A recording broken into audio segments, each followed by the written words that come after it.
Order. Please take the roll. As a reminder to all in attendance, this meeting is being recorded and live streamed on the county's YouTube page. Calling the roll for the Economic Development meeting, Mr. Schron. Here. Ms. Baker. Here. Mr. Tuma. Here. Ms. Simon. Ms. Simon is absent at the moment. Ms. Stevens. Ms. Stevens is absent at the moment. We have a quorum. And I would also like to acknowledge that Councilman Miller is also in attendance, as well as Mr. Jones. Okay. Council President Jones, let's get that, yeah. I am on community development. Yeah, yes. We don't have, we still don't have a quorum though, unfortunately for that. Has there been any public comment? There's no one signed in for public comment, Mr. Chair. Okay. The minutes of the October 7th meeting, has everybody a chance to look at those?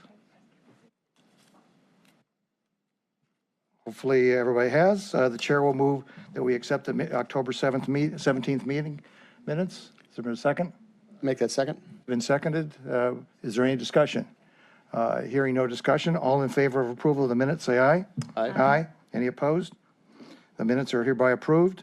We have two items to come before the Economic Development Committee meeting. If we can please read 0429 into the record, please.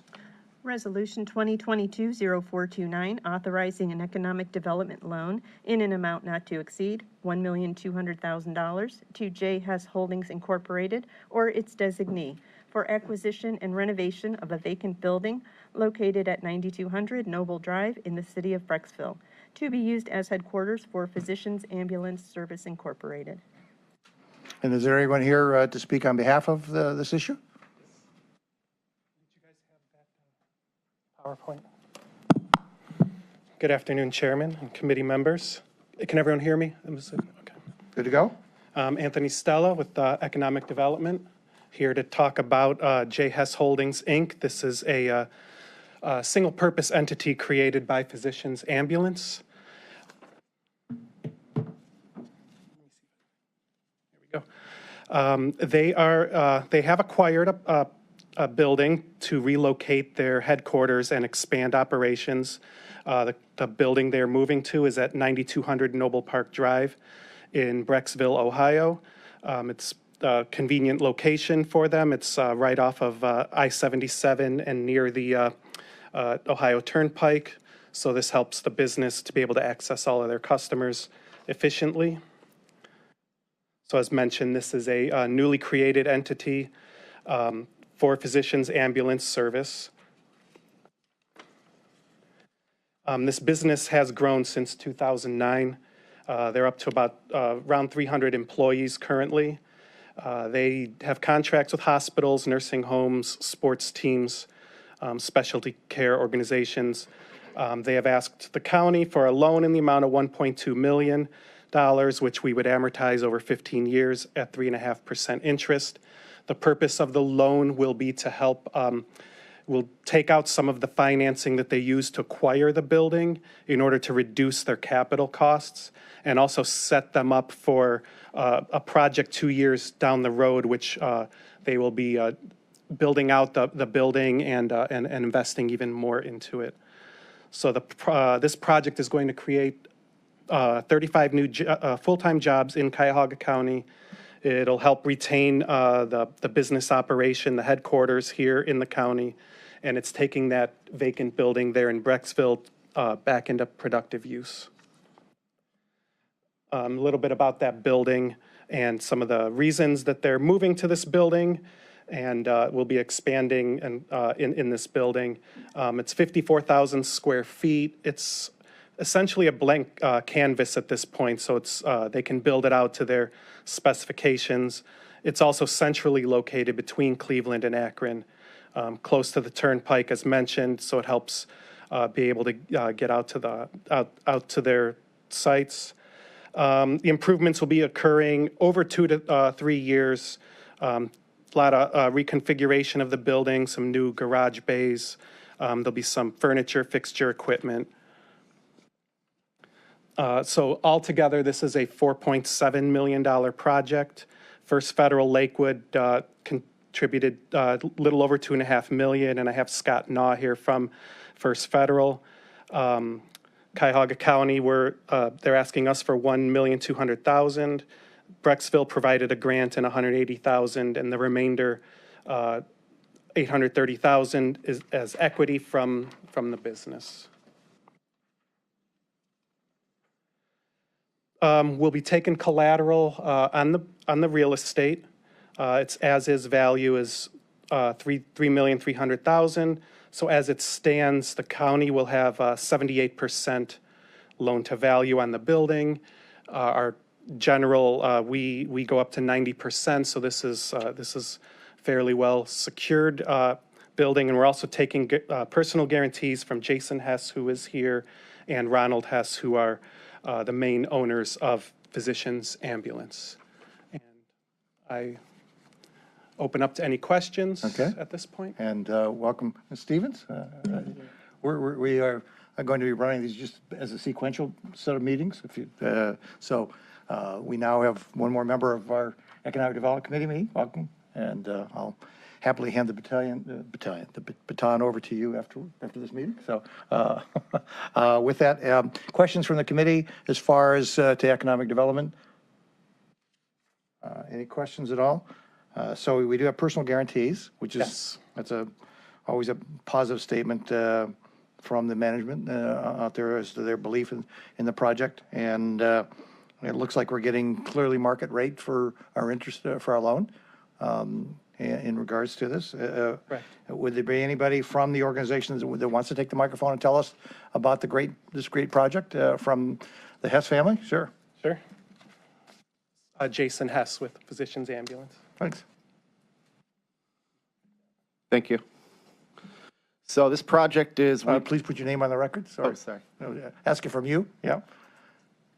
Jason Hess, President, Physicians Ambulance Service. Great. Thanks. So this project is a culmination of a number of years looking for a new headquarters. Of course, we at one point went down the road of building, and then building costs soared. Location in our business is very key. And as we've opened up our search, we finally landed on a building in Brecksville that is about double the size of our current headquarters in Warrensville Heights. And so we have the ability to hopefully get into this building and then build it out to fit our future needs as a company, which includes the general flow of what is 12,000 square feet of the 54,000 to support our communication center, patient accounting, our operations, and our maintenance bay, which is a growing need in our business, the maintenance side, just due to the supply chain and the need to keep ambulances running and in tip-top shape while we work to acquire new ambulances and replace the fleet, which of course is taking much longer than it used to. Our company, just a quick little overview, we were founded in 1958 by my grandparents. My father and his brother took over in the 80s. I came back into the business in 2009. We actually sold the business back in 1994 to a national player. We reopened in 2001. My father reopened up the business, and over the last 20-some years now, we've really built it up to cover a lot of ground, 14 counties here in northern Ohio, and we service the hospital systems in the area. We service nursing homes, and as Anthony stated, we service sports teams and specialty care organizations like Life Bank and the flight teams that land at both Burke and Akron, Canton, et cetera. So our business is extremely important to the region. Because of the way that healthcare has been squeezed, there are less and less of us. We are in a fortunate position to be relatively financially strong and very, very secure from a family background standpoint. And so our goal with this move is to continue strengthening our ability to service the patients and the families of the communities that we serve here in Northern Ohio. Questions by anybody on the committee for Mr. Hess? Anybody? Yes. Just curious, and seeing your location and your project site, I know in Westlake, they are particular about zoning of where ambulance services can be located, and it needed to be near a hospital. Is that any issue in Brecksville? No, that's a strictly Westlake thing, and I don't know what that dates back to, but I am aware of it. You're aware of it? Yep. Yeah, we've had a few, even when I was back on city council, where they tried to put it elsewhere and couldn't. Yep, I'm a Westlake resident, so that would have been much closer to home. Right, okay. Good, thank you. Yep. Well, I'm glad you happen to pick my district 10 to go into from that standpoint. Question? Good morning, Mr. Hess. Morning. Just one question. I noticed you had a tremendous amount of growth in just the number of employees. Maybe you can share a little bit of that success story of Sure. rationale, what happened, how you grew so. Yeah, so we've been kind of very fortunate time and place as far as winning a bid, say with a hospital system, and then that hospital system acquiring. Using university hospitals as an example, they've acquired a number of hospitals in the years that we've worked with them. Parma, Portage, they built Twinsburg, they built North Ridgeville, North Ridgeville, and they've built a number of freestanding EDs and now outpatient, et cetera. And the similar thing happened right before the pandemic. We actually had signed an agreement to grow into Youngstown with Mercy Health. And of course, then the pandemic hit, but we still began operations there, which was very difficult. But that really is what led to our growth. Is just like nursing homes have been purchased by large corporations, the hospitals did the same things to the mom and pop hospitals and community hospitals, notwithstanding maybe Worcester Community and then Southwest General and Middleburg Heights, which is an affiliate of UH.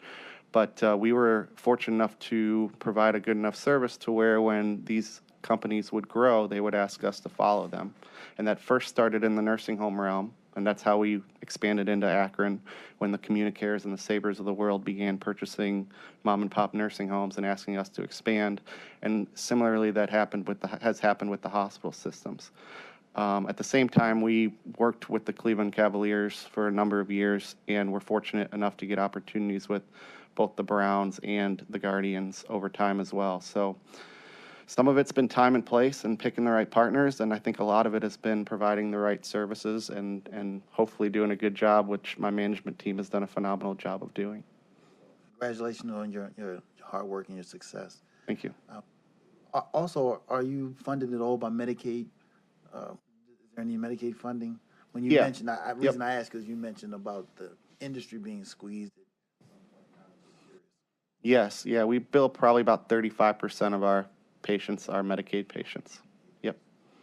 Is that part of the squeezing you mentioned of the industry? Is there?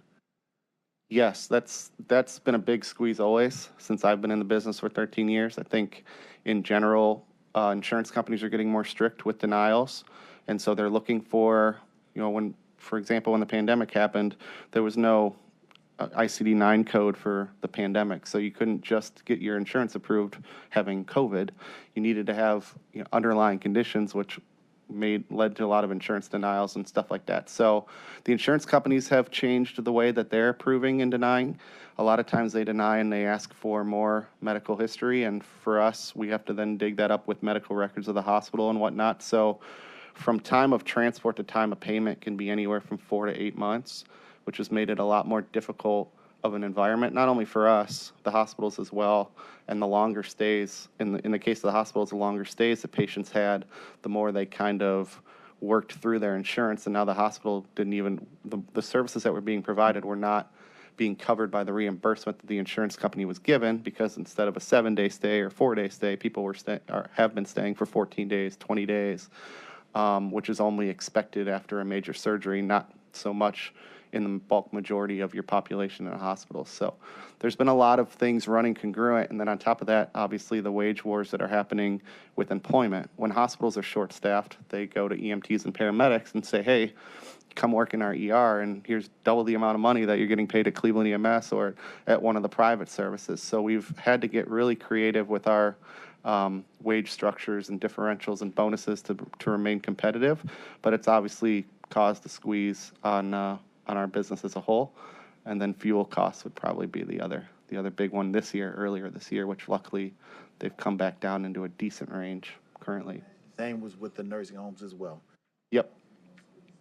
Okay. Absolutely. Well, I thank you. Appreciate that. Thank you. Thank you, Mr. President. Yes, Ms. Baker? Speaking on the reimbursements from memory and outside of Medicaid, is there any state funding that you received for ambulance services? Generally, the state funding that is put aside goes to fire departments. However, there are certain grants that we can apply for and have applied for in the area of safety and compliance and stuff like that. We often occasionally will get offers for 1-to-1 or 1-to-2 on like power cots and different pieces of equipment where the state will help with that. So we're always keeping up on what is offered and if we qualify. But because of our for-profit status, it's less often than you would see with a fire department, for example. Was that something that changed over the last 10 years, or has it always been that way? It's always been that way. If anything, it's gotten better on our end, where they've started to recognize, the state has started to recognize the importance of private ambulance services and what they provide. Because most of our work, almost all of our work is non-emergent. We do some higher level of care transports from your community emergency room down to main campus for emergency surgery, et cetera. But a lot of what we do is non-emergency, so we haven't always been put in that same bucket as the 911 services. So it's been an uphill battle, but it has gotten better. Thanks, appreciate it. Any other questions? Based on the interest rates, we're going to be making more. I sit on the investment board for Cuyahoga County at 3.5%. That's more than what we're getting on our money currently right now that we're investing in. So it becomes a win-win. I hope it's an attractive rate for you, and we have another half a point, I think, or a point above what we're investing at currently right now. Don't know what's going to happen in a 15-year cycle, but at least for the near term out there. And our debt-to-equity ratio looks like it's in a good positive respect out there. And the fact that you're willing to sign on this personally tells me that you're in it for the long haul. So with that, the chair will move to move this for, is second reading sufficient, or do we need second reading? Do we need to have this for a special meeting or special exceptions for second reading approval? Can we just move forward for all three readings? Preferably, if we can get it done on a second reading, that would be best. Okay, sure. I'll amend it to suggest that we have this for a second reading approval at the next meeting. And now you have a second. We have a second. Any discussion? Hearing none. All in favor, say aye. Aye. Any opposed? Thank you very much. Good luck. Thank you. Looking forward to see your vehicles all over the county, hopefully providing good service to our residents. Thank you. We have one other item that's on the agenda. If we can read that into the record. Resolution 2022-0430, authorizing an award to the Cleveland Foundation in the total amount not to exceed $5 million for the Opioid Innovation Project Fund of the Cleveland Foundation, commencing upon contract signature of all parties. And just from a sequential standpoint, what we had presented during the Economic Development Committee at the beginning was the idea of creating a seed fund that was approved by full council. The second promise was that we would get a reputable organization to actually watch our money. So that's what today's presentation, I believe, will be all about. If you recall, phase 2, phase 3 was then to grow that seed money, and along with creating an oversight responsibility. And then phase 4 was to put it into work into finding good quality candidates out there. So with that, I think you're going to touch on both of these things today, Paul, or all those, that whole sequence? Thank you, Chair. Paul Hertig, Department of Development. Sharon, I have a PowerPoint. Okay. I think everybody has the slides, hopefully, too. Okay. Thank you. Members of the committee, this is the second discussion we've had about the Opioid Innovation Fund. Council previously discussed and agreed to move forward with the appropriation of $5 million. And at that time, we indicated we would be back to discuss and answer any questions about the actual agreement that we're entering into with the Cleveland Foundation. So I'm sorry, Sharon, I don't know which button to push. There we go. That one. Thank you. So, council members, I do have here today, and will introduce Ginger Malacher, who is General Counsel and Vice President of Advancement for the Cleveland Foundation. But thanks to Ginger's expert advising, I believe I can give the general terms of this donor-advised fund we're going to be setting up. Ginger, however, will be here should there be more specific questions. Essentially, Cuyahoga County will enter into an agreement with the Cleveland Foundation, and this agreement will provide that the Cleveland Foundation is going to set up what's called a donor-advised fund. This is quite standard for a major community foundation such as the Cleveland Foundation, as there are often donors who wish to retain a degree of involvement with the donation once it's been made. So under the terms of this agreement, the Cleveland Foundation will then receive our $5 million. The Cleveland Foundation will set up and will support an advisory committee that is going to be the actual committee that advises the Cleveland Foundation on how to use the money. And on the next page, I'll go into more detail about the advisory committee. Essentially, it is meant to make sure that the spirit of why this money is being given is fully adhered to as the Cleveland Foundation uses it over time. Each investment that the foundation makes based on the recommendations of the advisory committee goes through a process where the money is first loaned to a qualified nonprofit. For example, it could be a nonprofit like Jumpstart, but that, let me be clear, has not been selected. There is no designation being made of Jumpstart, but it could be a nonprofit like Jumpstart that has experience in actually making investments in early stage innovative companies. And so the nonprofit would then invest the money into an appropriate company, again, as the advisory committee had directed, in such a way as to advance the goals of this project. This investment could include and may include some provision for helping to bear the cost of the innovation being used in the early years. For example, if the innovation is one that works best in a hospital setting, some of the money could be used to help hospitals pay to use that innovation for a period of time so that it can start to be established in the marketplace. A track record can be established of the good results that come from that innovation so that others in the future will be willing to pay the full cost. And should there be a return on investment, which is certainly everyone's hope, in other words, should the innovations be so successful that they become widely used and paid for and very profitable, there is a mechanism for money to be returned back into the fund. So part of this process is setting up a way a successful investment can and will return money back into the fund to be used for future investments of this kind.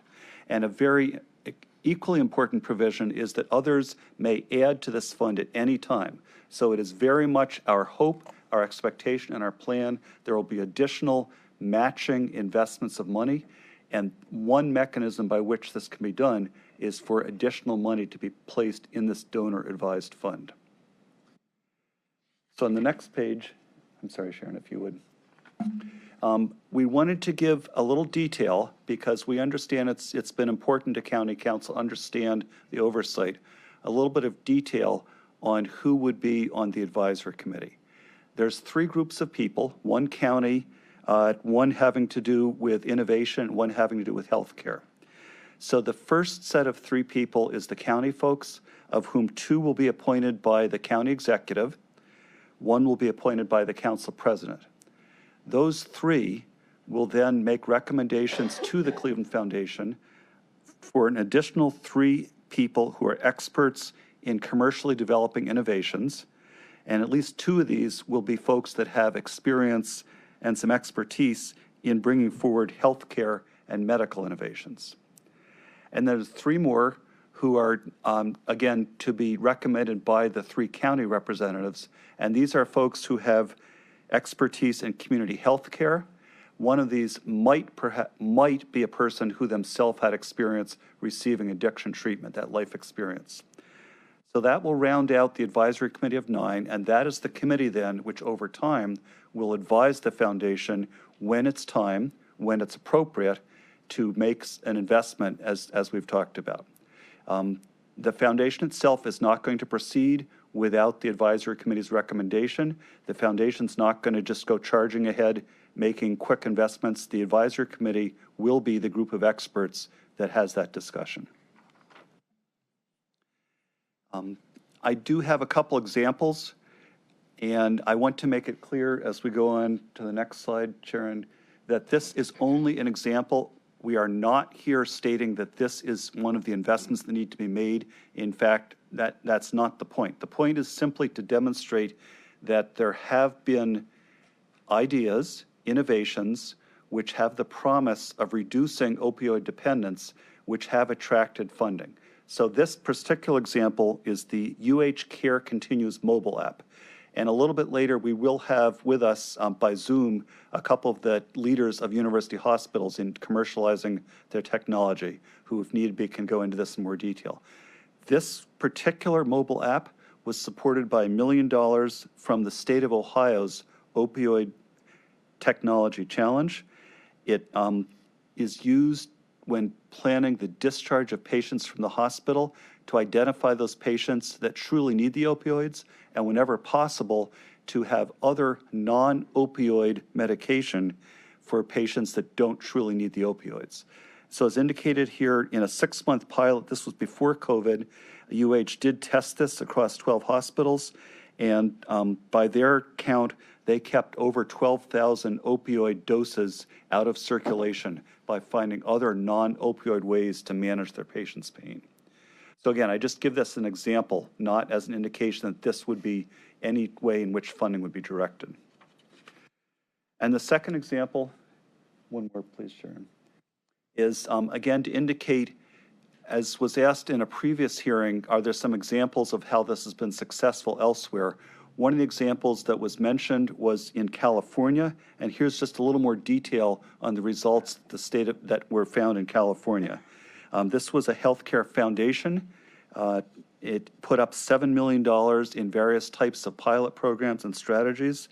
As indicated here, they looked at some interventions in how medical care was actually delivered, in how payers, in other words, insurance companies, applied different kinds of payment to incentivize treatment, how different sectors work together, and finally, how law enforcement got into the act. And the high-level outcomes of this work were there was an ability to reduce opioid prescriptions by 42% over the time period of this work. There was a great increase in the number of the naloxone prescriptions that were placed in the community, so people would have them. And although it's not opioids per se, in a parallel project, there was a distinct increase in the way methamphetamine dependence was treated with medication, which is one of the things that's been scientifically shown to help avoid addiction. So again, we give this not stating that this is the project to be funded. In fact, this particular project is over, but showing the kind of positive outcomes that can occur when there's an injection of funding into testing some of these innovations. So at this point, Chair, members of the committee, I'm going to pause for questions directed to me, and I do have ready to come up, as I've indicated, Ginger from the foundation, Ray Leach is here from Jumpstart, and Ray has got 2 people ready to come in by Zoom from university hospitals. Thank you. Through the chair to the director. As far as the advisory committee goes, so I saw the executive appoints 2 people and council appoints 1 person. Those other individuals, how are they appointed? Thank you, Councilman. The Cleveland Foundation will appoint them, but the written agreement we've negotiated with the Cleveland Foundation states that the 3 county representatives will recommend. So the intent is that the 3 county representatives, the 2 by the exec and the 1 by the council president, themselves would agree upon which experts to recommend and recommend those to the Cleveland Foundation. Okay, and then secondly, are these positions, are they paid positions? Councilman, it's my understanding there's no pay. There may be simply a reimbursement of out-of-pocket expenses, if any, but these are not paid positions. Just legitimate question, do you think it's going to at some point require a paid position just because of the time commitment? Councilman, again, Ginger might have more insight to this, but it is my indication that we are seeking those who have the ability to give of their time to do this kind of work. Okay, all right, appreciate it, thank you. And just on that same point, some of the folks I believe who came forward that were in here were people who wanted to commit that part of their life I think we had the former U.S. Attorney, Mr. McLaughlin, saying that this is just part of a life commitment. At 75 years old, pay is not as much important as it is commitment for the health and society and the good interests of other people. So I don't know that we'll get them all for free, but at some point there might be an issue in regards to that. Yes, Ms. Baker, question? Yeah, and this may not be for you, it may be for a guest that you have coming forward, but just to put it out there, what's concerned me about this most of all is the subjective piece of what's innovative and what isn't. So, how do we decide? Because what happens is sometimes we think, wow, that's really a great program that we have. It's helping people. We see results from that. But it's really not an innovative piece. It's just something we perhaps couldn't afford before, and now we can, and it gets through the system, and we see good results. But when we're talking about this is absolutely something that wouldn't be done if it wasn't for the innovative piece that this is bringing forward. And I'm not sure if you're the right person to ask, but I just wonder, how do we clarify what is absolutely an innovative, never been done before program, and what is perhaps something good and we'd like to see it done and we show results, but it doesn't fit the profile. Thank you, Councilman. And as you suggested, I will defer most of this to Ray Leach and others who are in that space all the time. But I would say my point of view in this is that we seek to make things happen that otherwise would not happen. That to the extent I was asked, I would say, if someone else is going to do it anyway, then we don't need to invest in it. But if there's something that shows promise and needs to be supported, and we're the ones that need to support it, that would be my test for what we should support. If I may, Chair, and I guess that's where I'm coming from, is that it could be something that isn't done, that is beneficial to those that are receiving the services, but it is not something that came from a very innovative place that is perhaps a bit of a risk to do it, but we're investing in it given the promise that we think it has. I guess that's where I'm coming from, is that there are a lot of great programs out there that we may not be able to afford, that we see is helping people, but it doesn't fit this profile. And I just wonder, how do we make sure that in that diversified advisory committee that is being addressed? What's the box that's checked to say, yes, this is truly an innovative idea? Thank you, Councilman. And again, it is our expectation, by having folks with experience serving in the advisory committee, their life experience, their knowledge of the field will help to make that judgment. And I know you and I, we disagree on what constitutes innovation. I believe innovation is an action that wasn't going to take place but for. It doesn't have to be something that's a whiz-bang that never existed and it came out of a flash of the sky into one's mindset. I'd be willing to bet every one of us have in their pocket right this moment something from a fruit company that they say hello on and they text on and they communicate on all the time. And everybody thinks that was an innovative idea from Apple. General Magic was the corporation that designed that cell phone that you have in your pocket 10 years before Apple ever introduced that product. Does that mean that Apple was innovative? I don't think so, because they copied almost the exact same product as General Magic. If you Google that, you'll find out that the people that left General Magic all went to work for Apple. So it was the time was the right time, the product was the right time, and 10 years later it became the whiz-bang that everybody gets credit for giving to Apple to it. So it's just sometimes its timing is innovation. It can be as innovative as the product itself. And so whenever the right time comes, I believe that for our county, this is the right time to do something different with the opiate problem and to try to take it on. And so I don't know what the whiz-bang is going to be, but I can tell you that I believe that innovation takes place in a lot of different directions out there, and I'm looking forward to hearing Mr. Leach speak on this. Also would love to hear more about donor-advised funds from Gingers, because that was one of the primary things we wanted to make sure that everybody was comfortable using where our money is going to go. I think that who's going to be holding it, who's going to be the keepers of the key, as Mr. Jingling at this time of year, as we all remember that. Maybe we all don't. Most of you are probably younger than I. You don't remember Mr. Jingling. So with that, would love to hear that. And also, the other caveat that we put out was that this is step one. Step two was the watching of the money. Step three is to grow this pot before we ever start investing. And I'm sure that Mr. Leach will say the same thing. Don't spend the money before you have more money to create this momentum out there. And that's what I promised that we're going to do. And so I would love to hear that also. If anybody had a chance to go to the City Club about a week ago and hear the author of The American Cartel speak on this exact problem out there, she was phenomenal out there. And her excitement about when she heard about this is it's right up there. So if you haven't read the scariest book I've ever read in my life, it's called The American Cartel, and it talks about everything that went on and has gone on with this opiate problem, from the channel, from the distribution. And I don't know where the solutions are going to be on this, Ms. Baker, but the channel is just as bad at the creator of the drugs, the distribution of the drugs, the drugstore, and sadly, some of the doctors, but the doctors got hit worse than anybody else. And I think there's a place for this innovation anywhere along that chain to help block that. So that's just my little background as far as my belief on what innovation is. Innovation is a white sheet of paper that doesn't have any solution on it on day one.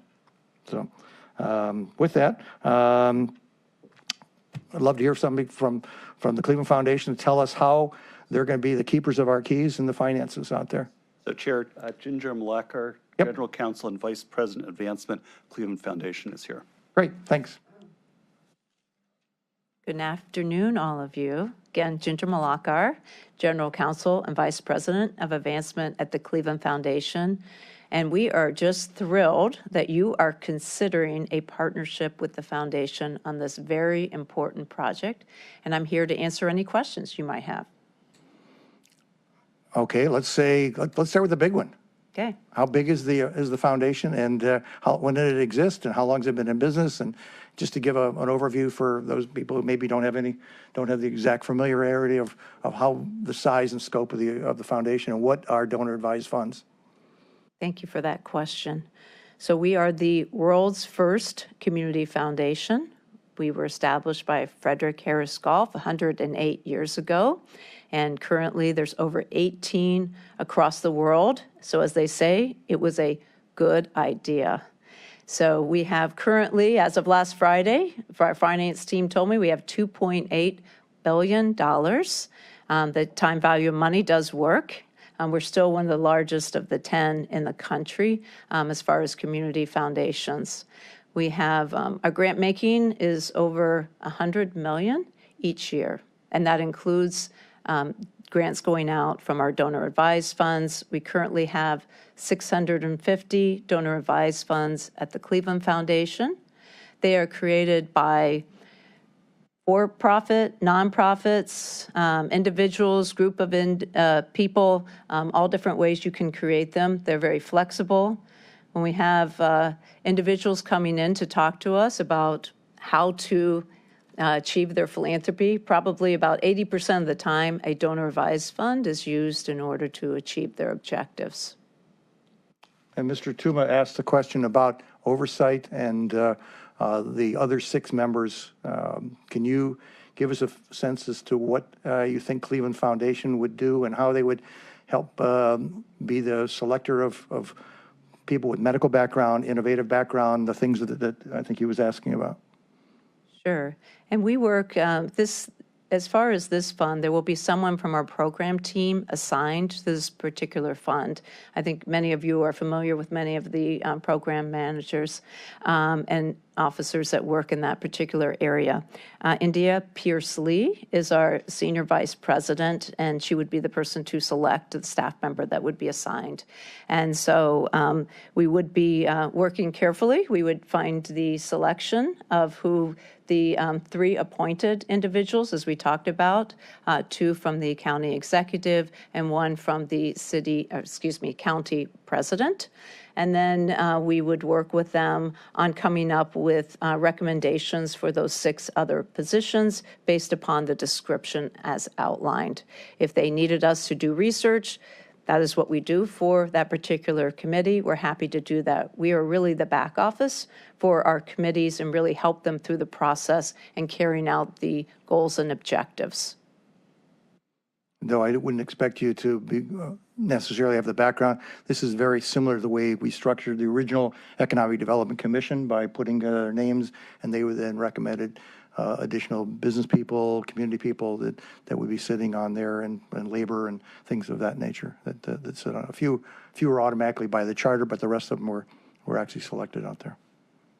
Questions from Mr. Malarkey? Ms. Malarkey? Anybody? Cleveland Foundation? Yes. Yep. Go ahead, Madam Vice President. In taking a look at this, one of the things that attracts me to this kind of concept is the PRI. Could you explain to the public how that works? Sure. So the dollars will be coming from the Cleveland Foundation to a 501c3 public charity, who would then be entering into a PRI for the recipient of these dollars. Could you please tell what PRI, just Yeah, for the benefit of the audience? sorry, program-related investments. Sorry. So the Cleveland Foundation does do several program-related investments each year. We have a committee that does oversight, so we're very familiar with the process, and we do them ourselves. But this would be going with another public charity that would actually be entering into these program-related investments with a third party. And I think we had some examples of a couple as part of the presentation. And typically, do these program-related investments make a return to the nonprofit? Because it's called a program-related investment, there is a return component, but typically it's below market return. And then that base income is used to reinvest? Exactly. The idea is that to the extent there is any repayment on that program-related investment, that it would go back into this fund.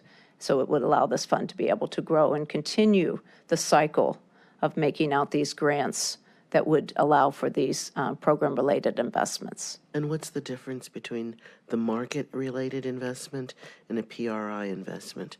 Is it the market-related investment is at 8% and the PRI is at 2%? What's the difference on average? And I'm going to also refer to the next speaker, Ray Leach, who even has more experience. I know the big picture, so I'm going to ask you to talk to him about what's the normal, but I have seen them as low as 1% personally. Ms. Baker? Yeah, again, I don't know. I'm sorry, were you done? Sorry. I'm not sure this is a question for you or not. Maybe it's for Mr. Leach. We know we have lots of programs in place for helping those with addictions and trying to get back to a normal life. And sometimes there's relapses and they come back and all of that. That's why we're here today, to find out if there's a better way to handle that. So this is something that has some risk attached to it, because we are talking about innovative ideas that may or may not work, that are outside the box. What would you say, and this may not be a question for you, but what would you say is your level of success? How many projects would you bring in and know that there's a level of risk? I don't know how many you would have from 1 to 10, 10 being a high risk. Would you have more of 2s and 3s, of being more secure in what it is that we give grants to, or do we get more to the 5 or 6? Where are we in that piece of really distinguishing between what is happening now in trying to even stop addictions, and I mean, there's lots of programs out there, to what we're talking about here to really be something that made a difference, but we know going in is a risk? Sure, it's a great question. And I will tell you, the Cleveland Foundation is always looking at that question. We do grants. That's the $100 million each year that our board approves. And so there are all those discussions all the time. What I can say, by you partnering with the Cleveland Foundation, you're pulling on the experience of 108 years of grant making and innovative ways in which they do it, and looking at the trends, best practices, and the expertise is what you're pulling on. Beyond that, I am not on that side of the house, so I apologize. I cannot tell you more than the big picture, but there would be someone from that team staffing this particular fund. And on top of that, they're pulling among everyone else on that team, senior leadership, and at times our board. Is there someone here to say how many of those? I think in the last presentation we had low risk, medium risk, and high risk. Is that still part of this program? Thank you, Councilwoman. And that, again, would be one of the reasons to have the advisory committee set up, so that we are not suggesting that we predetermine that question, but rather that the folks on the advisory committee would be best suited to advise the foundation where the money should be placed. Okay. All right. Thank you. And I would think perhaps Mr. Leach could also give us some input on that. If you've ever invested in things of this nature where there's a risk component, you find you have some high risk, but you also find that if we could save one life by this risk, you can tell me, try and put a number opposite that. I think it's an immeasurable number. So when you're standing against, and I guess you use the phrase better way, I've never ever tried to phrase this as a better way. I've only tried to phrase this as another alternative to our treatment programs that we're doing right now. And it doesn't mean that when one goes down an innovative path, you don't try and say that it's exclusion of some other way. It's just an alternative or another way to help solve our problem. And again, if you want to read a scary book, read The American Cartel, because it's scary. It's how big this problem has become in the United States. If I may, Chair. Yep. Yes. Oh, go ahead. I think Vice Move President. us along since- Sure. Oh, you have another committee? Yes. Okay. Just that, as in business, and as, of course, as you know very well, risk is always, with any business that's a startup, there's always a risk involved, but the return on investment is what it is that they try to accomplish, and some fail. And a failure isn't really a failure, it's just an attempt to try. And I'm not saying that there shouldn't be failures along the way, that if you think that there's a great innovative idea that could save lives, but it didn't work, I'm just saying that that's part of the risk that we're taking in this venture, and that out of those 10 that we may, if we hit one out of the park that does what Councilman Schron is suggesting, not only saving one lives, but millions of lives, then that overall is a success. But one by one, I think there has to be times when there are failures. It's just the way innovation works. But in all the safeguards that we have in place and picking the best, I'm sure there will be times when things just didn't work. And that is part of what it is that we're doing here today, is to find the one or two out of all that were submitted made an outstanding difference in people's lives and would not have happened if it wasn't for the foresight of bringing this forward. Well, and the good news of what we're doing here is today's meeting is only to select a fund holder. It is not to go down that next path. There probably will not be a funding. I would be shocked if there's a funding before a year and a half, 2 years.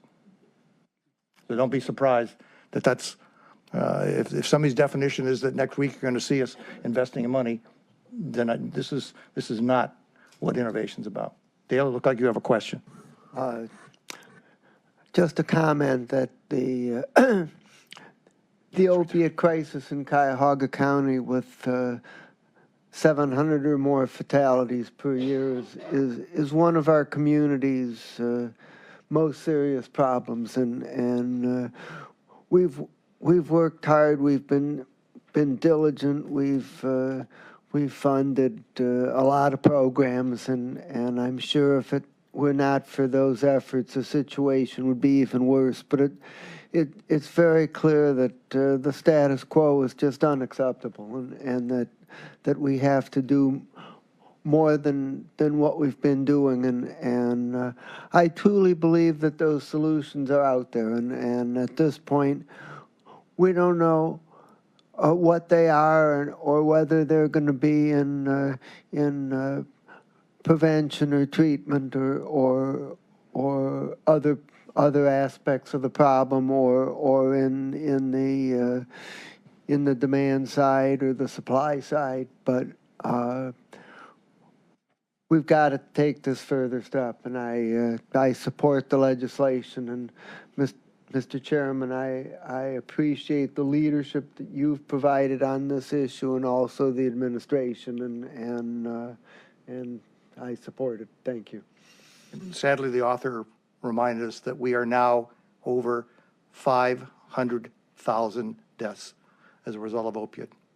That's 10 times all the service members that died in Vietnam. So to put it in perspective, that's the battle we're fighting against what I consider to be the bad guys out there that did this. So with that, Mr. Leach, maybe perhaps you can, with that being this small challenge of trying to help us lead. And Chair, as Ray approaches, let me note we have a couple people, I think, on Zoom from University Hospitals. In the interest of time, we had another 5 hours of presentations. No, but in the we interest also of have another time, chair that would like to go. Ray is going to speak, and should you need the others, they're available. I think that we can probably. I'm familiar with Mr. Leach's background, and I'm sure he can cover this topic very thoroughly.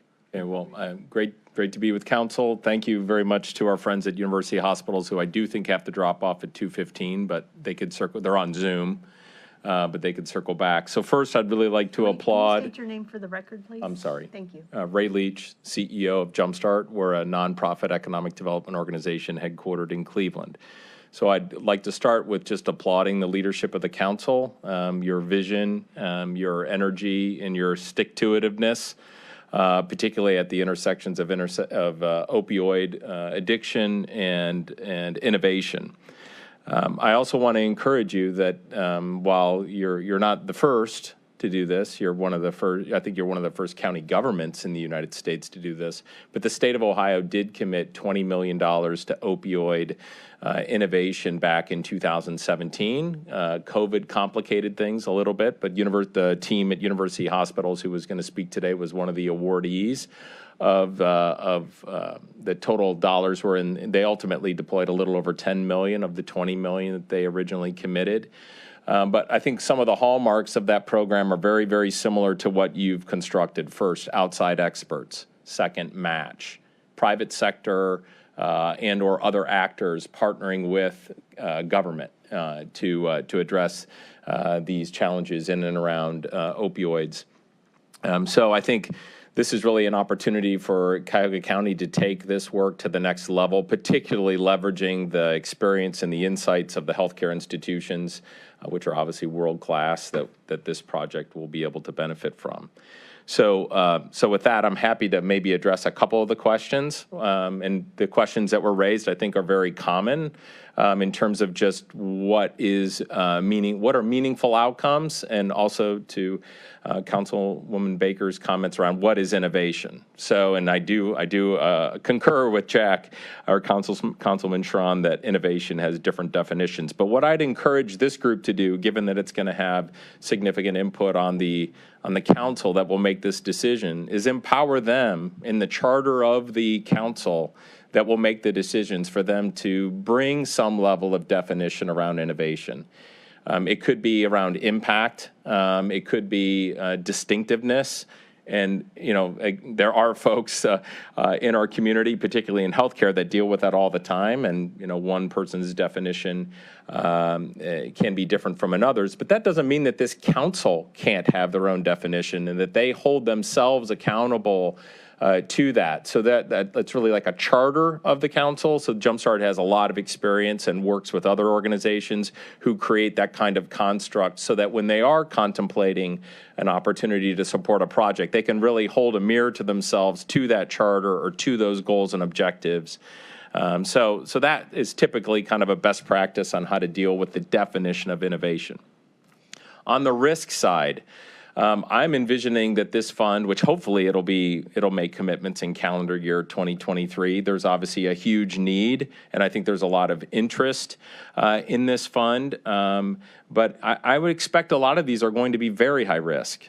I mean, I'm hopeful that the council that will direct this, the committee that will direct this, will be looking for things that impact thousands, if not tens of thousands or hundreds of thousands of people's lives.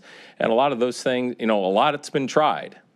So the easier things have hopefully been tried. Maybe this group will stumble across something that is, because of timing or circumstance, is more meaningful. But I'm expecting that most of these are going to be very high risk. In Jumpstart's everyday work in economic development, and last year we made about 50 investments in innovative companies. We're expecting that 10 to 15 of those, so 20 to 30% of those companies are going to knock it out of the park.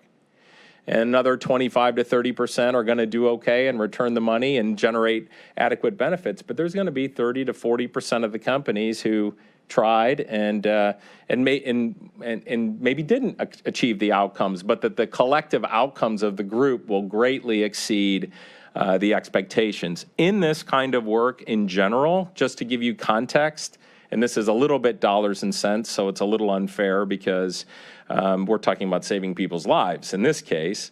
But in the more traditional economic development sense, this type of activity typically generates 30 times financial leverage as a group. So if Jumpstart was to invest 500, or let's say a group like Jumpstart was to invest $10 million, we would expect that over the next 5 to 8 years, that $10 million would generate $300 to $350 million of economic benefit over a 5 to 8 year period.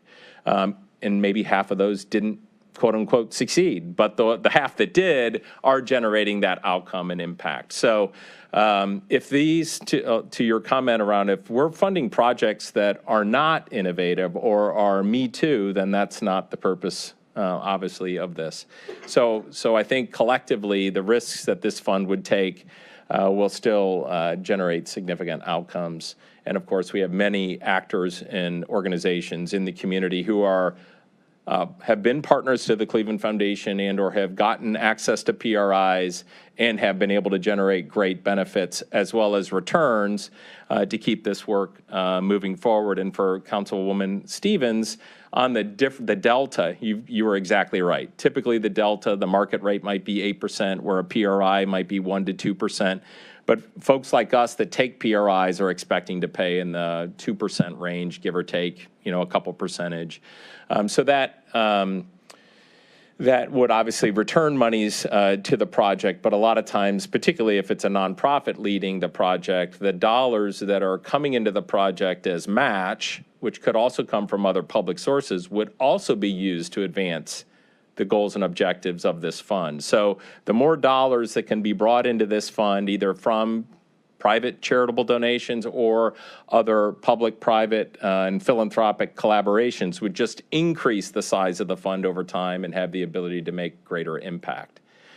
So those are, I guess, 2 or 3 of the questions that were specifically asked, but I'm happy to take any other additional questions.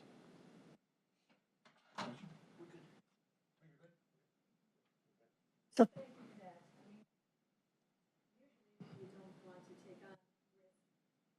you don't want to take the risk on, but in this particular case, this is all about risk. Right. This is about really finding something that is not thought of by the Adams board that is always there trying to help those and even being creative. If someone needs assistance for 6 weeks after they leave the Adams boards, maybe an innovative idea might be to take them an additional 6 weeks, but that's not really innovative. That's Right. just, it would be nice if we could do that kind of mentality. And that's what I want to make sure we avoid. Not that that isn't a good idea, but but that's not in the profile of what it is that we're doing here. We're really trying to find, whether it's large or small ideas, it's an idea that would never have been tried before. You've balanced it with the people that are in place to really understand what the idea is and take that calculated risk. But at the end of the day, it is a calculated risk that could fail or may not, or succeed.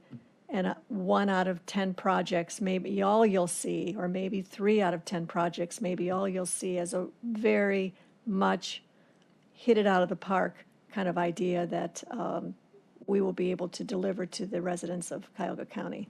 So I'm glad to hear you say what you just did, and I think we all need to make sure we come from that perspective, that don't be disappointed if we have some that aren't successful, because that's the whole idea here, is to think out of the box and make good decisions based on things that have never been done before.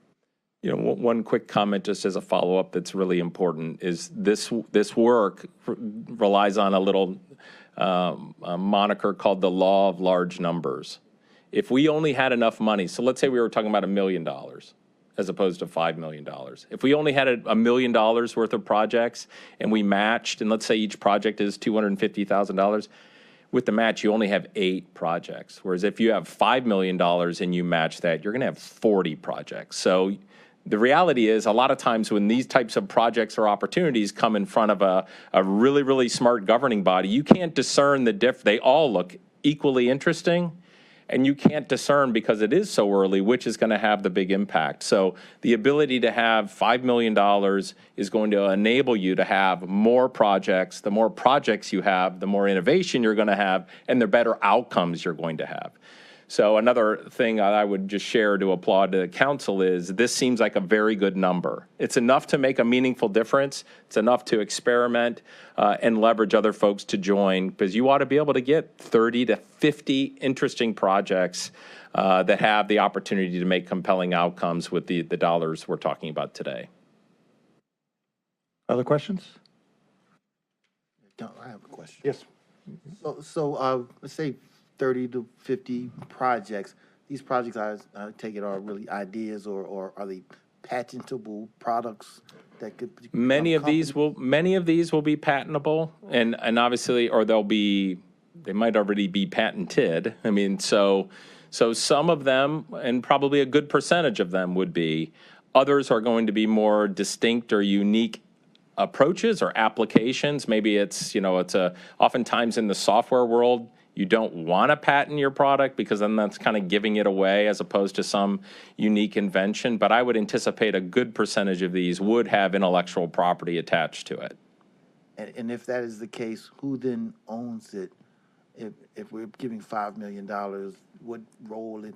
Yeah, so the way this typically would work is the PRI money coming into the project would in return get ownership in the company or ownership in the project. So the way these funds are repaid is you are the intermediary, whether it's a Jumpstart or the Cleveland Clinic or UH or Metro or whoever it might be, they would actually have ownership in the company or in the project. So as that project succeeds, then the dollars would be returned back to the nonprofit to then be redeployed back into this same purpose.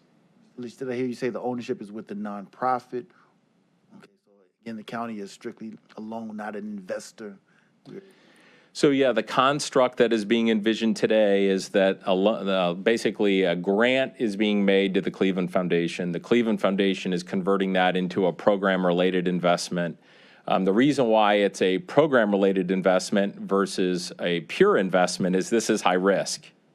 So the entity who's taking the dollars is intending to pay back, so you're not going to lose the principal of the money. But because it is a high risk venture, that's the reason why funders typically use PRIs.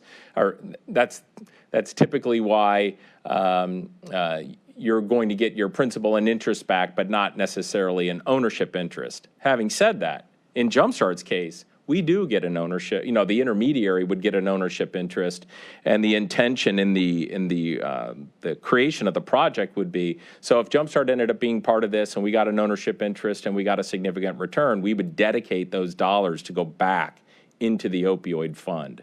So the benefit, and Jumpstart, folks like me don't make any money on it. It's 100% evergreen, right back into the community. So that type of construct could, this $5 million could grow to 10, 20, 30 million over the next 10 to 15 years. So when the time comes, will these projects be built over time, or do you plan to do them in one fell swoop where you have? Oh, no, yeah, this is a sequential thing. So typically what would, let's say if this fund was in existence and you had the committee and you were good to go, you're probably funding the 5 million over a 2 to 4 year time period. You know, a 30 to 50, 60 month time period would be typical. So you're making investments or making decisions 2, 3 a quarter over the course of time would be typical. So this isn't all at once, but it's also, you're going to try to get the money out over 3 to 5 years. Do you have a reporting policy for coming back to us to let us know if it's high risk, Well, 30% worked, or just to let us know? I would anticipate that part of the agreement between the nonprofit and the Cleveland Foundation, we have a lot of experience with those reporting protocols and policies, that there would be quarterly reports or semi-annual reports back to them, and those reports would be brought back to council. That would be a very standard circumstance or situation that one would follow. Last, can you give me a silhouette of what you would be looking for, what would be appropriate in a appointment to this advisory? I certainly can, and let me also comment, Jumpstart benefits from dozens of subject matter experts who give their time each year, anywhere from 50 to 100 hours of their time each and every year in different areas of technology or industry. So I don't believe council or the Cleveland Foundation should be concerned about someone charging for that or wanting to get paid for their advice and counsel. That was a question that came up earlier, and so we have a lot of experience with that. So I think what the Cleveland Foundation would be looking for, and Jumpstart as an advisor to them, would be individuals that are very, very proximate to the problem. So the closer the subject matter expert, whether it's a community member or someone at a healthcare institution, the proximity to these problems is most important. So really testing and verifying that the folks on the commission who are advising these investments, that they understand it, in a very granular way, would be my most important advice. All right, thank you. And just on one of your comments, it's my understanding that the public entity, the county, cannot take ownership in a corporation. Correct, of that yeah. nature, so that's where the separation of that takes place, and so that we would, and counties have, I know I've been asking that question for 12 years, and we can't participate in the equity when we invest in businesses like that. Yes, Mr. Nor can the state, for that matter. Oh, can't That's they the either? whole reason why the Third Frontier is structured the way that it is because it cannot own equity in a company. Yeah, Mr. Tillman? Thank you, through the chair. Thank you for being here today. Say we are investing in this and the innovation that's coming out of the projects and such are wildly successful, and we see a huge reduction in the opioid crisis, and it's almost at minimal figures, which our hope would be from doing something like this.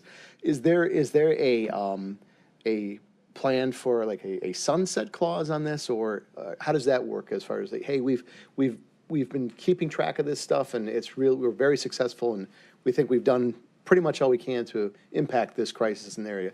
What is like the end game in that instance? Sure.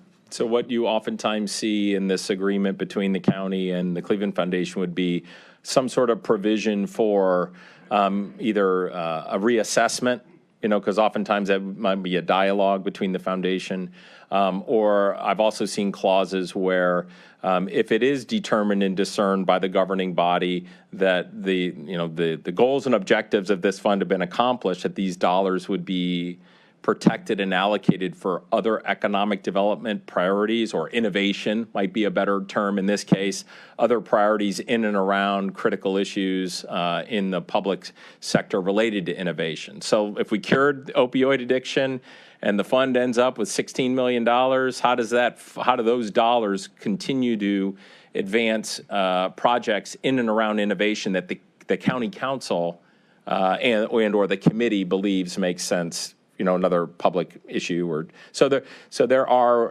there's language that can be included in these agreements so that the money is either returned to the county or protected for future use as directed by council. Okay, and I think that just is an important element of this, and that would have to be part and parcel of what we do, and that's something we can discuss. And I understand we're in that very in the forming formative stages of this, right? I was going to say primitive, but that probably wouldn't be. Formative stages. We're talking about innovation here, so I appreciate that. Thank you. Yeah. Well, and I think that what is being discussed here is that the definition of success is not the same definition you use for a pure equity component, because there you're talking about revenue, you're talking about returns on investment, profitability. Our definition of success is lives. Right. It's a different definition. Right. And when you talk about big picture, big items, it is hopefully making an impact on the lives of people. And if this goes the way it could, it wouldn't be just Cuyahoga County. It might be the state of Ohio. It might go beyond. And wouldn't that be a cool thing for us to be part of the innovation of trying to have that impact out there? So with that, thank you. Any other questions, Mr. Lee? Yes.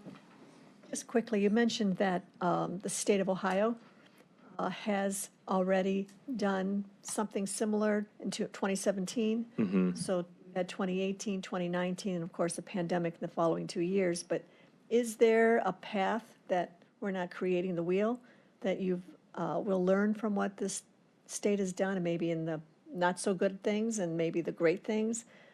Is there a path that that's there for us? Yeah, yes. Well, certainly our friends from University Hospitals who can be made available, and we're on Zoom shortly. They're one of the recipients of the monies back in 2019, and they're part of a collaborative of organizations who did receive Third Frontier money from the Third Frontier Commission. So we and Jumpstart's very proximate to the Commission. So we are in the process of doing due diligence, like what's the up-to-the-minute due diligence on what's happened, what have been the lessons learned, and the staff that Jumpstart works with closely at the state is the same staff that governs this program at the Ohio Department of Development. So we can clearly go get all those lessons learned and deliver them back to, whether it's council or the Cleveland Foundation, to ensure that the lessons learned are documented and inform the going forward.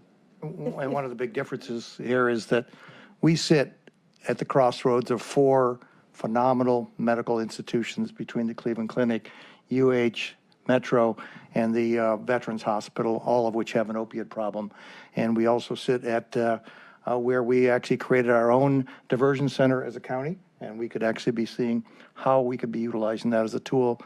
That's all within, 10 miles of where we all sit right now.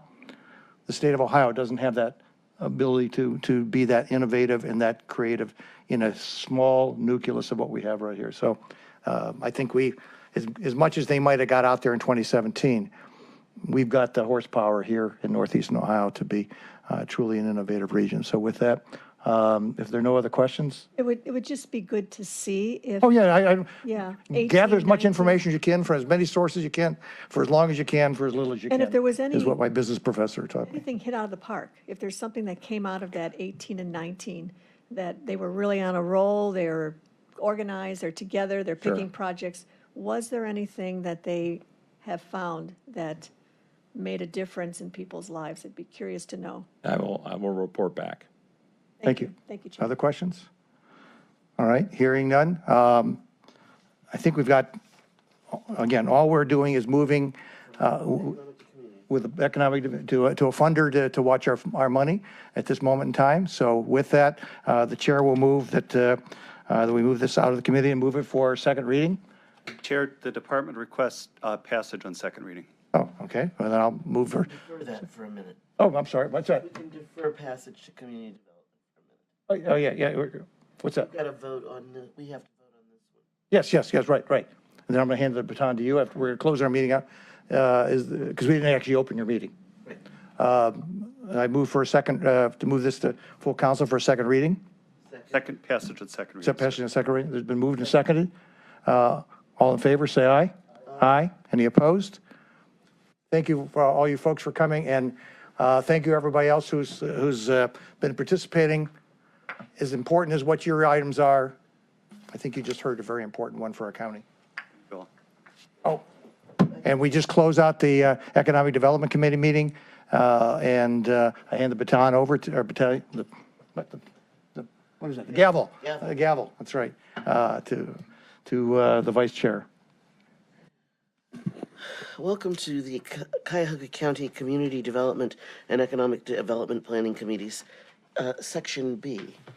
We will be hearing matters referred to the Community Development Committee this afternoon in this joint effort. We're just going to flow through.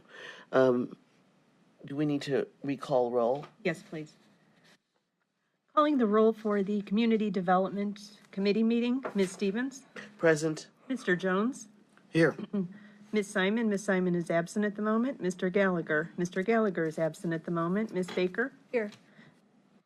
And let the record reflect that Mr. Schron, Mr. Tuma, and Mr. Miller are also in attendance. You have a quorum. Thank you.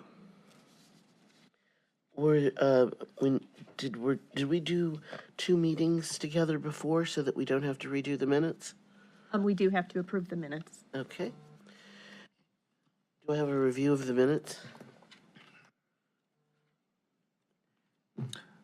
I make a motion that we accept the minutes as presented. Is there a second?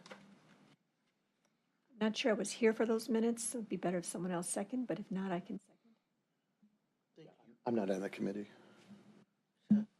I guess I have to second my own minutes? Okay. Second, I just, So, second the minutes. All in favor? Aye. Thank you. Now, is there any public comment? There's no public comment, Madam Chair. All right, thank you. We've approved the minutes. We have no public comment. If you will move us into the matters of this committee's business today.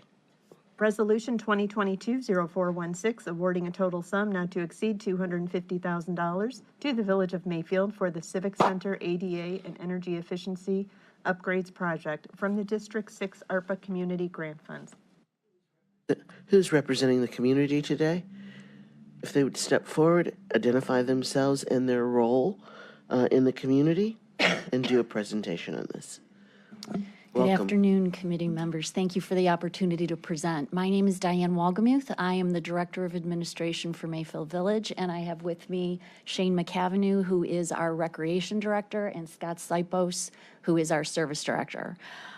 Our project is called the Mayfield Village Civic Center ADA and Energy Efficiency Upgrades, and that's exactly what it is.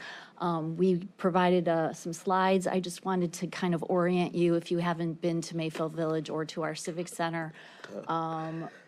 We are located at the corner of Wilson Mills and Som Center Roads. You can see the building that sort of looks like a church on the southwest corner, and it looks like a church because it formerly was a church.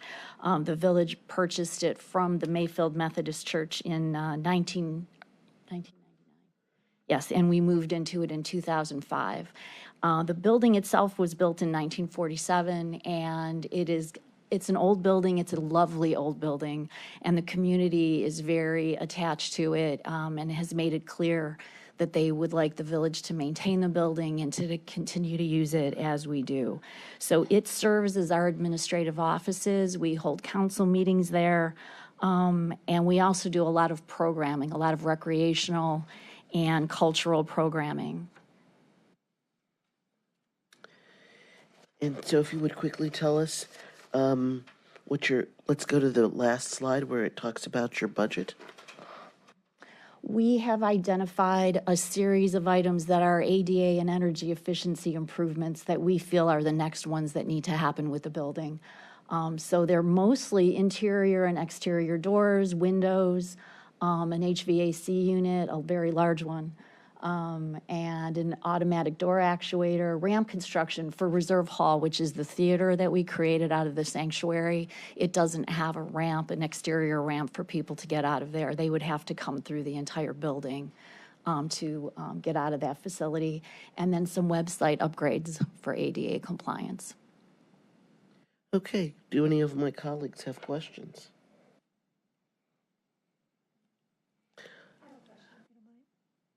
Madam Councilwoman. I'm just curious on the upgrades. It looks like the majority of money that you're investing is for doors and windows. Yes.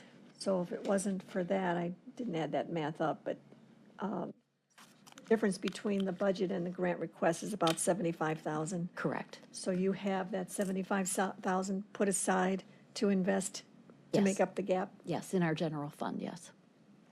All right, thank you.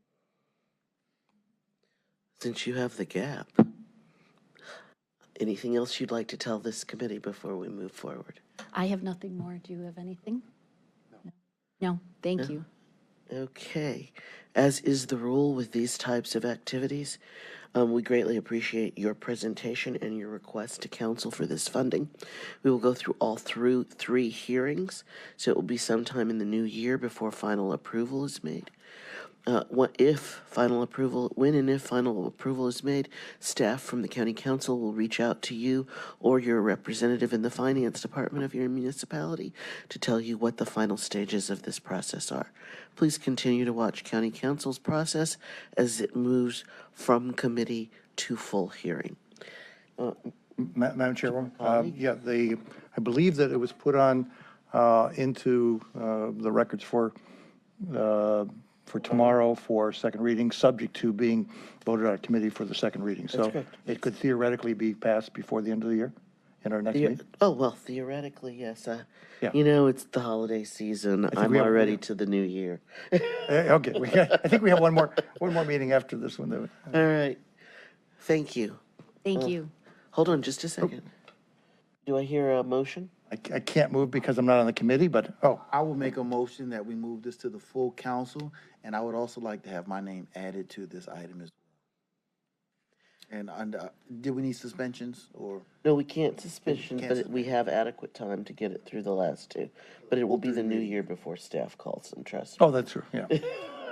So I make that motion. Is there a second? I'll from- second. Thank you. Moved and seconded. All in favor? Thank you. You've been moved and seconded. You're on your way to the committee process, through finishing the committee process. Thank you. Madam Clerk, if you would read the next item on the agenda, please. Resolution 2022-0431, authorizing affordable housing loans to various organizations in the total amount not to exceed $2,500,000 for the Affordable Housing Gap Financing Program. I see we have a representative of the Development Department today. Good afternoon, Sarah Parks Jackson with the Department of Development.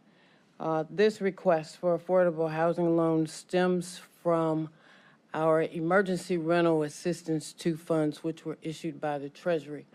In August, Treasury informed those of us who had received ERA 2 funding that we could take a portion of whatever was left and invest it into affordable housing that would serve residents whose incomes did not exceed 31% or 30% of the area median income. That is a very, very low income level that HUD issues for us to use. So we decided we had $2.5 million left, that we would use those dollars to again invest in affordable housing units.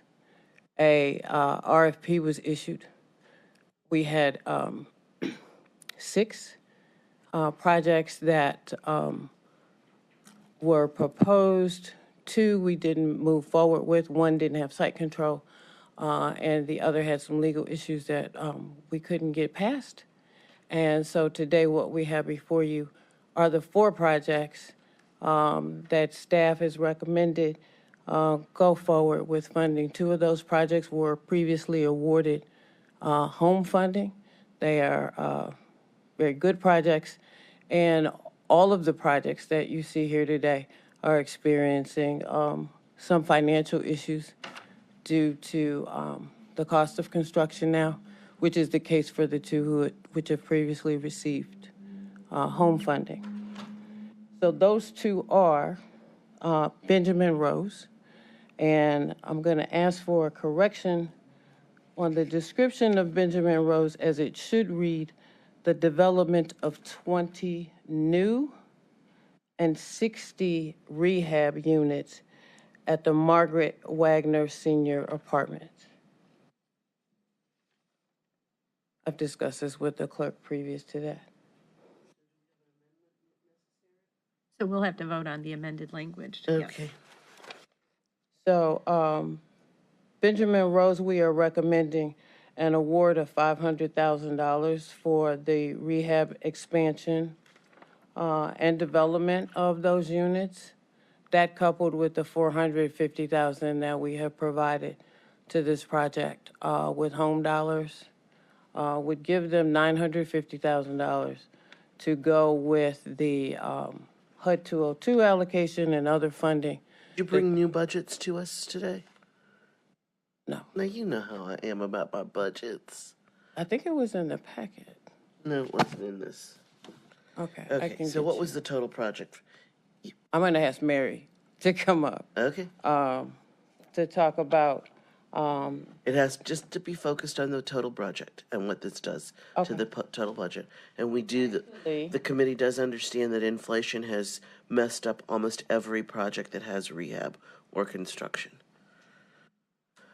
Have a total project cost right now of $25,060,49. 25,060,049.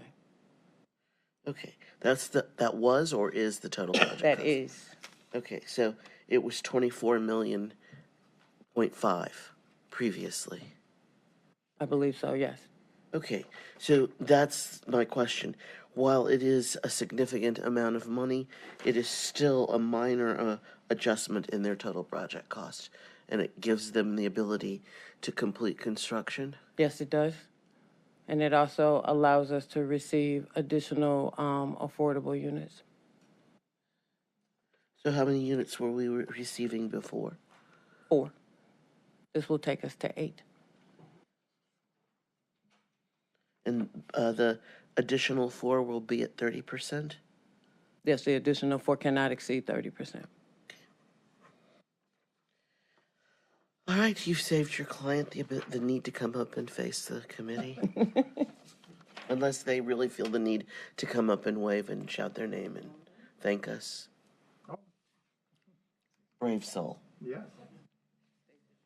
Good afternoon, everyone. I'm Mary Marita. I am a Senior Vice President and the Chief Operating Officer at the Benjamin Rose Institute on Aging. I will not take up a lot of your time except to extend our appreciation for your consideration this afternoon to support our project. Thank you. Thank you.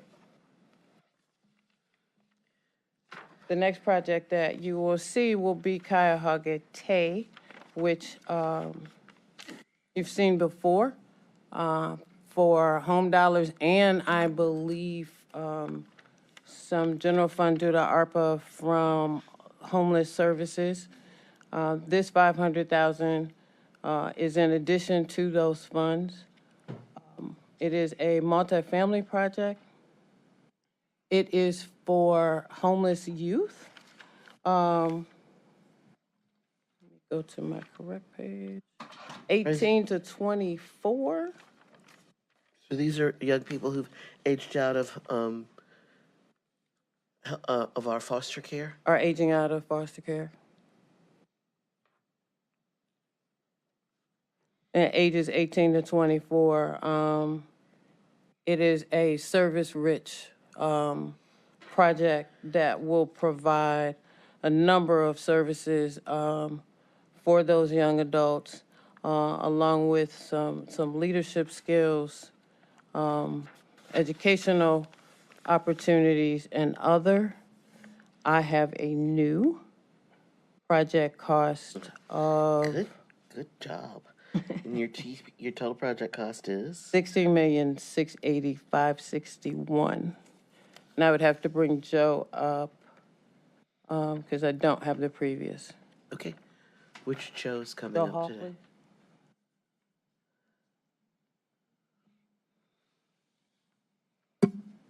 Oh, construction. Good afternoon, council folks. We appreciate the time this afternoon to speak to you and your consideration of our funding. So Cuyahoga Te is Can you state your name for the record, I please? can, yes. Joe Hall, CHN Housing Partners Vice President. Again, thank you again for your consideration of this additional funding request to help us get our project over the finish line. Councilwoman Stevens, as you mentioned, the construction cost inflation has just been brutal. So this is a big assistance for us to get through that process. I do have our project manager here. Her name is Ellen Kirkner LaFleur, and she's actually able to speak briefly to your question about the increase in costs. Ellen, did you want to step on that for a second? Thank you so much. As noted, my name is Ellen Kirtner LaFleur. Thanks so much for the opportunity to speak to you about the development. Initially, when seeking tax credits back in 2021, we were looking at a development budget closer to about $13 million. We've seen continued cost escalations that took us to this, in excess of $16 million. And since then, we've continued to go after a number of different additional sources to help us close this gap and get to the finish line. So since the time when we sought out the county home funds, we've been working on an application to OMAS and to other groups to help us really round out this budget. Did you receive additional tax credits from the state? We did, yes. Okay. The full 1 million, which is the max they allowed for so we application? Have 1.1 okay. is our total allocation, yeah. And they also awarded us additional HDL so that we had a total of $2.75 million of HDL that we're able to use as construction financing to help us save a little bit on those interest rates that are also just really hard at this time. Excellent. Okay, Sarah, they saved you. It's been a long day. I need saving.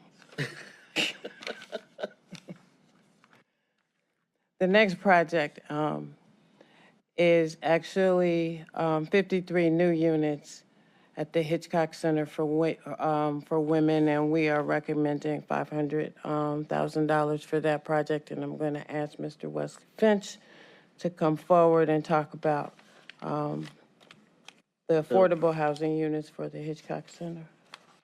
That number is the same. It hasn't changed. 53. Is it the inflationary costs that are changing on us exclusively? This is my first time participating with the Hitchcock Center. Okay. Mr. Finch. Thank you, Madam Chairperson. I apologize. My name is Wesley Finch, and is that all you need? I think so. As we've come before you before, Hitchcock Center, and I have Jason Joyce here, who's the executive director of the Hitchcock Center. We can go into more detail, as well as Mark Dodds, who's in charge of all of the construction the Finch Group does, and Blake Bendett, our senior vice president of finance. Hitchcock Center for Women provides drug and alcohol rehabilitation for many women minority women who are abused and battered, as well as other women in need. The numbers of success rate when they can move from treatment to recovery to sober and homes is phenomenal. It goes up by like 78%. So for the last 4 years, we've been working on putting this project together with Hitchcock, with the Secretary of Housing, with CMHA, with the county, with the city, with the state. So at this point in time, the state has allocated $5.5 million of their bond gap funding. So you're at using a 4%, not a 9%? 4% tax credit. They've also provided with that the 4% tax credit. We also have a $2 million construction loan. However, construction costs, and maybe more importantly this moment, interest costs have driven up or reduced our sources of funds with a conventional first mortgage.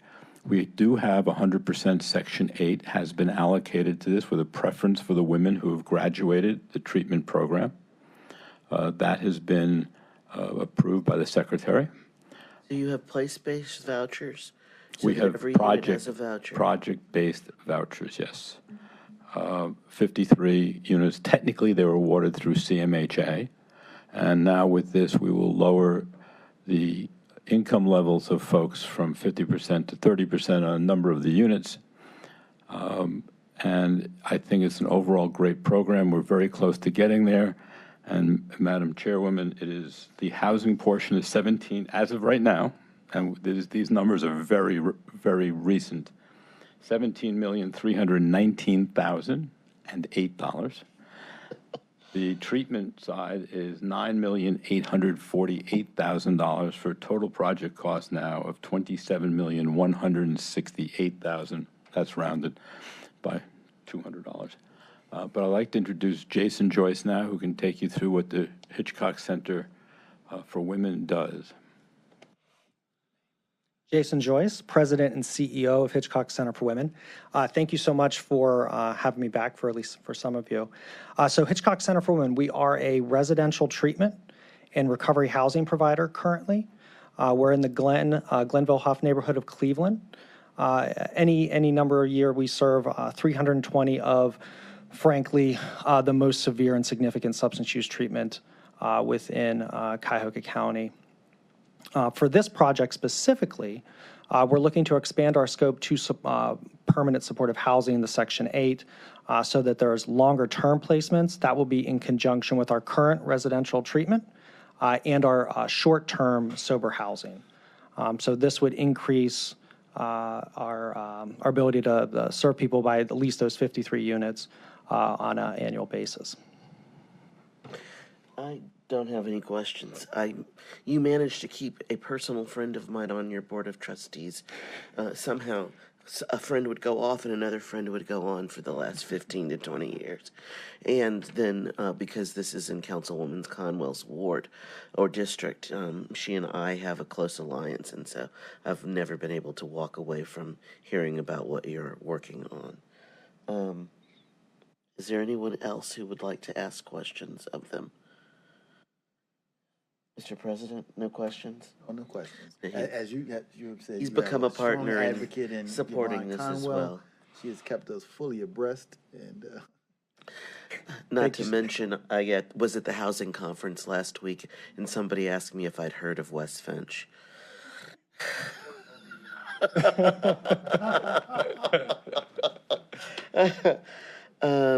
you so much. If there are no further questions, anything else you want to add, Ms. Parks? No, ma'am, we're going to move on to our last project that is recommended for funding, and it's Community Builders, Inc., or its designee, in an amount of $1 million for construction of 60 new multifamily mixed-income housing units at West 25th Street. This is a multi-phase project that is being shepherded by Metro Health, and I think Greg Zuka is still here that can speak to the project. Mr. Zuka. Councilwoman. Good afternoon. My name is Greg Zuka. I am the Executive Director of Community Transformation and Real Estate Holdings for the Metro Health System. As Ms. Parks had indicated, this is part of a overall of the campus transformation of Metro Health. As many of you know, we've invested over $1 billion in the main campus for our medical facilities, but as we all know, that healthcare doesn't just occur in the four walls of the doctor's office or in the hospital. Many of our patient population and many of the individuals that live in the communities that we serve, housing insecurity is a major issue. Housing affordability is also a major issue. And so we have, as part of our work through our Institute for Hope, we've identified that housing insecurity, there is a 53% chance, 53% increase in those individuals coming through our emergency department. And so this is a way to make an investment in that. We've already had a ribbon cutting this year for the groundbreaking of Viasana, which is a 72-unit affordable housing project on our campus. And this is the next phase of that work. This will be a 60-unit a 60-unit affordable housing project, which will be located across from the campus, adjacent to a 12-acre park that we're putting in starting to do preliminary designs of that at this point. And then we are also supplementing this with, we received a $450,000 grant from the state capital budget to create a senior health and wellness center as part of this project. So it'll have both a housing component, but also a programming component that we'll be doing and conducting in partnership with Cleveland State University. Okay, can you go back to the total project cost for me? Sure. Total project cost is approximately $23,140,000. Okay. And it includes funds from the city, the county, the state, the feds? We're still raising funds for the project itself. We did put in an application to OFA for bond gap financing. We were unfortunately not successful. I've had that unsuccessful letter. So right now we're trying to work through ways that we can try to replace what we had thought we were going to be getting You're from the not going state. to do 9% next month? That's one of the things that we're looking into. What about funding from the city of Cleveland? We have a commitment letter from the city to work with us. We haven't formally applied to the city, but we are in conversations with the city for funding. CD or ED? CD. And then miscellaneous funds we never thought about that you have access to. Because I know the American Hospital Association is beginning to understand the importance of a good night's rest and a quality housing unit can reduce all sorts of healthcare problems. Very much so, yes. And we are also, I should say, also talking with CMHA for project-based vouchers. All right. Anything else you'd like to tell council? Just thank you very much for continuing to fund affordable housing in our communities. It's so critically important. Thank you. Sarah. Thank you. That concludes the 4 projects that we are proposing. We would very much like to see a second read under suspension, if only so that I can report to Treasury that you all have approved them before December 31st. These are not ARPA, these are ER funds? These are Emergency Rental Assistance 2 Okay. funds, yes. Okay. So my notes are ER2s. All right. So you're asking council to do emergency suspension so that you can get something written. We need this in tomorrow so that we can pass it tomorrow? Yes. Okay. Everybody understand? Okay. Do I have I move that, is there someone who'd like to move this forward? Excuse me. Excuse me, Madam Chair, we have to amend the language on item 1. Thank you for remembering. Okay. Do we have a copy of the exact language that you would like? Would you read that into the record, please? Benjamin Rose or its designee in the amount not to exceed $500,000 for the rehabilitation, expansion, and development of 20 new units and 60 rehabilitated units at the Margaret Wagner Senior Apartments located at 2373 Euclid Heights Boulevard in the city of Cleveland Heights. And that's the only place we need to amend? All right, thank you. Is everyone in favor? Oh, I move that we accept this amendment. Is there a second? Second. Is all in favor? Aye. Any opposed? With no opposition, this moves forward. Now we can vote on this legislation. I move that we move forward on legislation for the 4 applicants so that we can make sure that we work as hard as possible to reduce the need for affordable housing in Cuyahoga County. Is there a second? Second. This also I forgot to say that this needs to be moved with all expediency onto tomorrow's agenda. So if you'll accept that change to my language. Second. It's second. All in favor? Aye. Any opposed? Congratulations, Ms. Parks-Jackson. Thank you Your very much. legislation will appear before the full council tomorrow. Madam Clerk, is there any additional business? There's no additional business. Oh, look at that. I'm finishing just before 3 o'clock. There you go. Thank you all.